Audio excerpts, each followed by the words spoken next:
एक व्यक्ति के दो पुत्र थे।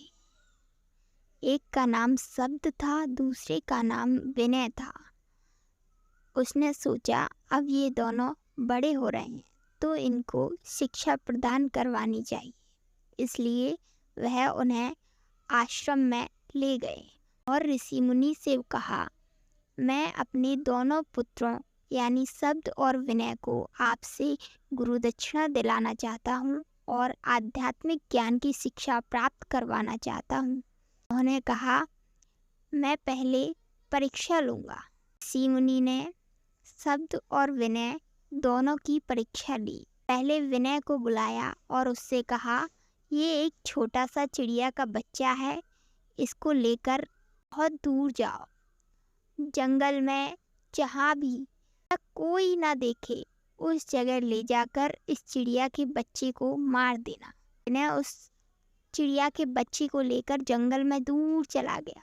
जब उसने देखा आसपास कोई नहीं है तो उसने उस चिड़िया के बच्चे को मारकर वहीं फेंक और गुरुदेव के पास आ गया। उसने बोला, मैंने तो अपना काम कर दिया।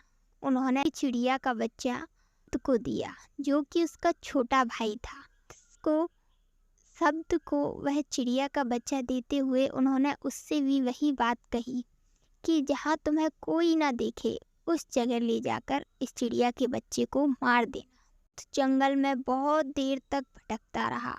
यहाँ से शाम हो गई और वो उस चिड़िया के बच्चे को लौटाकर गुरुदेव के पास ले आया और उसने कहा, मैंने इस बच्चे को नहीं मारा। गुरुदेव ने पूछा, क्यों? और उसने उत्तर दिया कि मैं जहाँ भी जा रहा था मुझे कोई ना कोई देख ही रहा था। मुझे ऐसा कोई स्थान नहीं मिला जहाँ मुझे कोई ना देखे, पर आपने कहा था जहाँ कोई ना देखे उस जगह इस बच्चे को मारना। ऊपर देखता था तो आसमान मेरे साथ चल रहा था, नीचे धरती मेरे साथ थी, सूर्य देवता भी मुझे देख रहे थे, तो मुझे ऐसी कोई भी जगह नहीं मिली जहाँ मैं इस बच्चे को मार सकूं।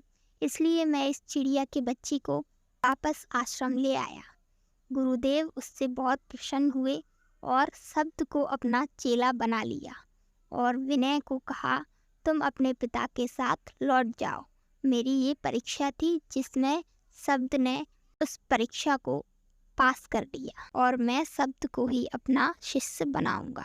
कहने का अर्थ यह है कि हम कहीं भी जाएं, हमेशा कोई ना कोई हमें देख रहा होता है। इसलिए कभी भी कुछ भी गलत करने से पहले ये ज़रूर सोच लें कि कोई है जो हमें देख रहा है और वो कोई और नहीं, केवल परमात्मा है जो हर वक्त, हर समय, हर स्थान पर मौजूद होता है और हमें देख रहा होता है।